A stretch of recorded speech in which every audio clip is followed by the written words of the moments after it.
We are but a few weeks away from the beginning of the holiday season. There's a certain hum starting in the air that is very distinctly holiday cheer.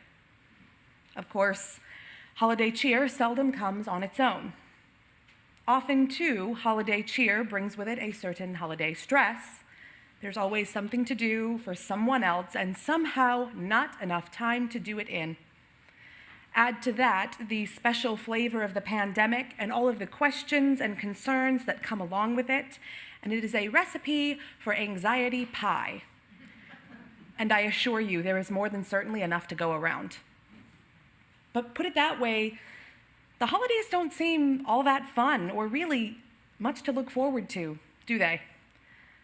That said, there's got to be some sort of key or method or magic spell that can help alleviate these tensions so that we can enjoy the things that, frankly, we really deserve after the last 19 months. Bonus points if it doesn't necessarily involve us leaving home or making a financial commitment. I offer this as a first step. Close your eyes. Breathe in and out.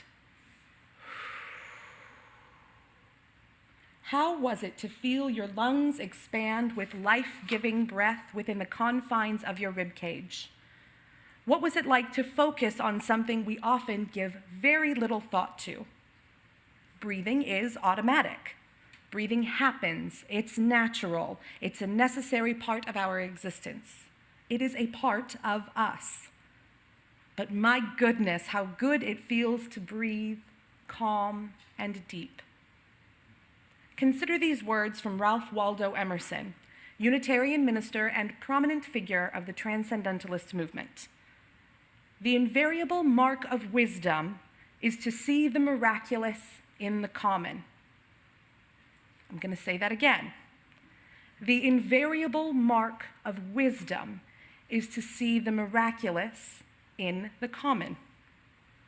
Now, I know that miracle is a loaded term for you use. A lot of us aren't fond of quote-unquote God language, and miracle is most certainly up on the top of that list, especially when Webster's dictionary calls it an extraordinary event manifesting divine intervention in human affairs as the healing miracles described in the Gospels. Yeah. But what if we could reframe what constitutes a miracle? I think with the right push, it really can mean something wonderful and exceptionally tangible for us. Some time ago, I was pondering this subject with a friend, and she told me about a conversation that she had been a part of. Two young women, no older than 19, were having dinner one night, and somehow the subject of birth came up. Specifically, how kind of weird it was that either of them had been born at all. How every little thing had to be exactly in place in order for them to have been conceived, born, and lived up to that moment. What a miracle, they posited, that we are even here at all. A miracle indeed. But can we think a little bit smaller, a little more everyday, as Emerson calls it? I have a serious question for you. When was the last time that you stopped and smelled the roses or whatever flowers are near you? If anyone has actually recently physically stopped and done this, please, I invite you to raise your hand. Oh, that's so many more than I was expecting. Yes. For those of you who haven't practiced this, if I asked you why, could you tell me? My estimation would be, well, there's just not enough time. To which I would ask you, why? See, that goes back to the idea of the things that we do being for everyone else. I am notorious for living in what a spiritual advisor recently called crisis mode. And as a caregiver for more than half of my life, I have no doubt that some of that comes with the territory. But crisis mode, if it goes unmanaged, quickly becomes burnout mode, which is absolutely of no use to anyone. And there has had to be a lot of soul searching about why crisis mode and how to not be in crisis mode. Now, not overthinking, for starters, is a pretty good cycle, or a way to break the cycle of our go, go, go lives that we often feel. Not mulling over things that we can't change or alter is a really great step. But as menial and perhaps even as silly as it sounds, stopping to take in the intoxicating fragrance of fresh stargazer lilies when I'm doing my weekly shopping has been remarkably grounding and intriguingly freeing. What a way to connect with nature when nature isn't necessarily accessible, and what a moment of freedom from obligations. Just one brief moment, just for me. Of course, flowers might not be your thing. Sometimes it's the fresh air on a hiking trail, maybe the sea salt breeze or the sand between your toes, perhaps the flash of sunlight across the delicate feathers of a hummingbird, which seems to be an own miracle of itself.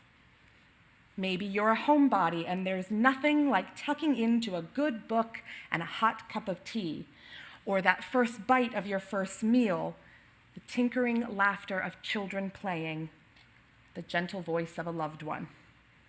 The opening notes of an opera, the first words of a play, the strokes of a paintbrush on canvas, the perfect swish of a net after sinking a basketball, the thrill of a touchdown. Most of these things are not necessarily miracle in themselves. But what if they were? How could such a brief, everyday thing become something that embodies joy, wonder, and delight? Moreover, why should we acknowledge those things? Aren't they just distractions from our really important bits of life that we've got to get through? Do we really have time to sit in appreciation of the wind rustling the leaves when we have work to do and families to care for? Won't those things eat into the already uncomfortably short hours of the day? Maybe we could do such wondering if we had 25 hours. If we consider the fact that we are all here in this moment, on this earth, in these lives, that in itself can be a miracle. And if we take it a step further into the world, those things that we find joy in are also miracles. Another way to think of Emerson's sentiment, in a more modern term, comes from civil rights activist Dr. Bernice Johnson Reagan. If every moment is sacred, and you are amazed and in awe most of the time when you feel yourself breathing and not crazy, then you are in a constant state of thankfulness, worship, and humility. Not only may this be the mark of wisdom, but of a deep spirituality and potential for worship in our daily lives, particularly when gathering in person is still impossible or improbable for many of our congregants.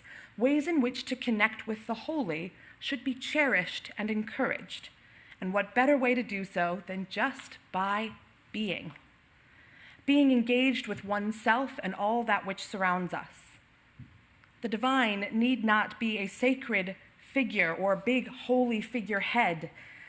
A few weeks ago, Reverend Kent asked us, "What for you is holy, precious, and true?" We, ourselves, we have the ability to hold and nurture the holy within us and live out our principles by connecting deeply with the world that surrounds us. And the only thing this engagement truly asks of us is intention. We should be clear with ourselves when and why we do it. For it to become a worshipful practice, it will take a commitment to doing it well. Now, well does not mean spend hours of time on, but if you've got the time and you want to, by all means, be my guest. But well is mindful. It's taking the time to engage deeply, clearly, and maybe to do so with just a little bit of wonder. When we approach the mundane with an eye towards the sacred, we can breathe new life into those parts of the world that we don't always notice. And done well, it can become a practice of noticing.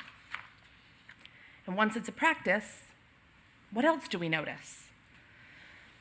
The grand picture here isn't that it is solely about ourselves as individuals. When we work on ourselves, it is good for us, for our heart, mind, and spirit, and it is okay to relish doing things that are good for us. But when done well, this practice may filter into more than our internal lives. When we notice deeply the world around us, we can see more than just the natural world we inhabit. We can notice each other better, too. And really, that's the key. It's fair to say that most of us aren't here for the coffee these days, though some of us might miss that part. We are each of us here because we want to be. We enjoy and care about and love this community. We are here in these seats or at home because we choose to be here. I hope you all recognize that each of us has gifts to share and that we get to do that when we gather together in person or on Zoom. But a requirement of good gathering is right relations. We certainly can't gather in loving kindness if we aren't working towards healthy community. This goes as much so, if not more so, for those of us in our direct personal lives, whether they gather here with us or not. Especially when life gets busy and there is a never-ending list of things that need to get done, obligations to fulfill, meetings to run, errands to attend to, that's when it gets most important to just stop. Breathe. Notice your partner, your child, your parents, your friends, yourself. Look at them. Really look at them. See them. Notice them. Notice them the way that you've practiced noticing the world around you, because guess what? They are the world around you. Our lives are not the same without those that we love, especially in a time when so many of us have spent so many months, day in, day out, isolated, and may still be. That is when this is truly crucial. The practice of noticing in our relationships with those we love is really where we start to live out the sacred. We live in a place full of ecstatic beauty, if only we take the time to see it and live into it. It deserves our attention whenever possible. Now, of course, we can't spend every waking moment noticing every single thing. That sounds exhausting. How much of it would defeat the purpose of this practice? Soon, if we noticed everything, it would just become static, background noise, and so often we already live that. What a shame to turn such a rich spiritual engagement into the same thing that we are trying to combat by using it. When I found myself in the deepest, darkest, coldest moments of grief, when I felt like I was drowning and I would never come up for air, these brief moments were like a lifeline. The beating of my heart, the breath in my lungs reminded me that I was still here. The Spirit of the Divine has gifted us a most incredible gift, and it is in living fully into it that we find new life. That's how I found new life that gratefully brings me to be here in community with you today. One thing that Reverend Dr. Tom Owen Toll mentions in his book, Theology Ablaze, is the understanding that we don't know, if we go anywhere after this life, where we go.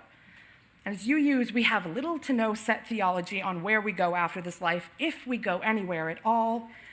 We don't have the comfort of paradise the way some other faith communities have. We don't know what, if anything, happens ever. So we strive to make it the best possible while we are here. Our faith charges us to acknowledge these moments. We must have a connection with those to appreciate and understand the greater. I'm not going to call this homework, because then none of you are going to do it. But my hope for each of you this week is that you make space in your lives to practice this. Don't find time. Create the time. Set out 5 minutes to do something that you really love and lean into the space that it creates.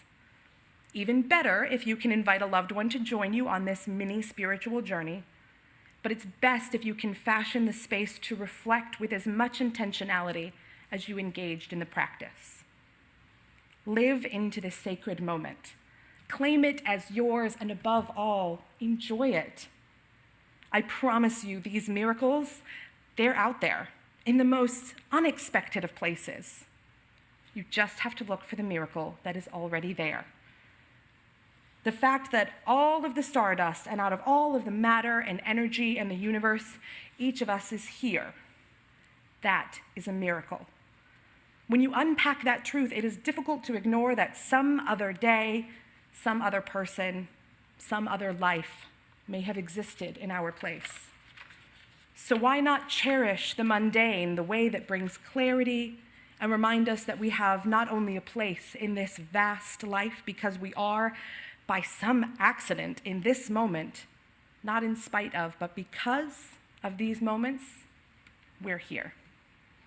The moments that we choose through simple daily living. Can we not appreciate the moments that bring us here and connect us with each other in a greater sense that we could possibly imagine alone? I hope that answer is yes. What a wonderful world we live in, and what genuinely lovely lives that we get to lead if only we let ourselves remember. Because one day, we won't be here to do so, and we don't know, once we leave this place, whether we get to again. When we take those small, seemingly innocuous moments, we give ourselves the opportunity to connect, feel, understand, and live. We acknowledge the mystery and awe of life and the world that we inhabit.